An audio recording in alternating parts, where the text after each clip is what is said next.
And all this stuff that was on the laptop, what was the whole thing about 10% to the big guy, and what evidence is there? Yeah, well, the 10% to the big guy, and in another text, I think he had said, to one of his family members that, half the paycheck goes to.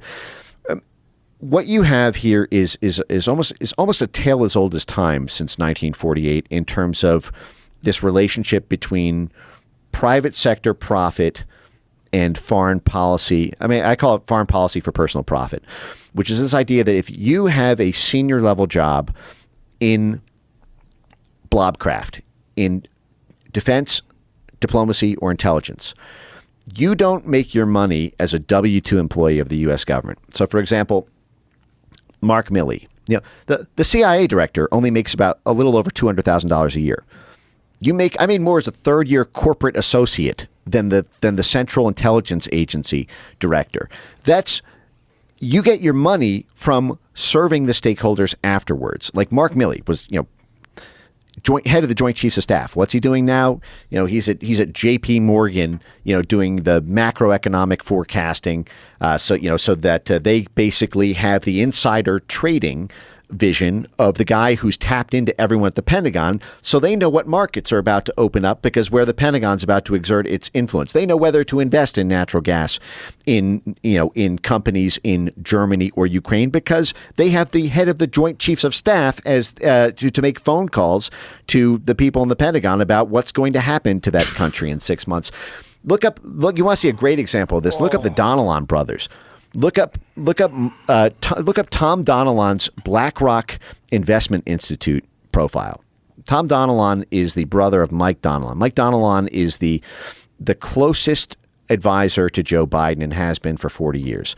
Mike Donilon is, I think began working with Biden in 1982. He's literally what they call the inner kitchen cabinet of the West Wing of the White House. Now, that's a great job to have if you are Mike Donilon's brother, Tom Donilon, who's currently the chairman of the BlackRock Investment Institute.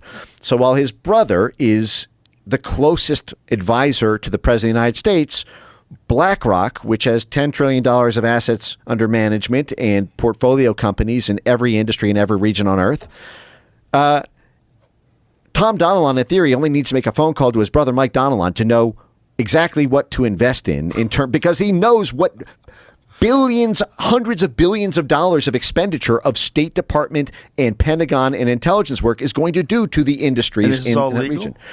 Yeah, this is basically like Pelosi tracker, but for like military intelligence. It's all legal. Tom Donilon, again, what was Tom Donilon? Tom Donilon didn't start out as a banker. He was the national security advisor in charge of military intelligence and statecraft for the U.S. empire. He was at the State Department. He was in IC. He was at DOD. He went straight from the blob to BlackRock's banker. Many such cases, as I mentioned. Mark Milley. Another one is Jared Cohen, who was the policy planning staff whiz kid at the State Department who introduced the CIA's. The CIA effectively to using social media for regime change work. He was the guy who was known as Condi's party starter, for how Condoleezza Rice as Secretary of State could stop running regime change operations out of U.S. embassies and consulates and CIA station houses. They could simply use social media to organize these. And that's what resulted in the Arab Spring and the Facebook and Twitter revolutions that toppled Tunisia and Egypt. And then Jared Cohen then goes on to start Google Jigsaw, which is which set in motion the entire world of AI censorship we now live under. He just left Google Jigsaw. What's he doing now? Well, he's at Goldman Sachs, and he's doing their geopolitical, forecasting for Goldman friggin' Sachs. So blob to banker pipeline every time, and this is how these people go from, making $200,000-$300,000 a year to being able to live like the people who they used to have to answer to when they were in government.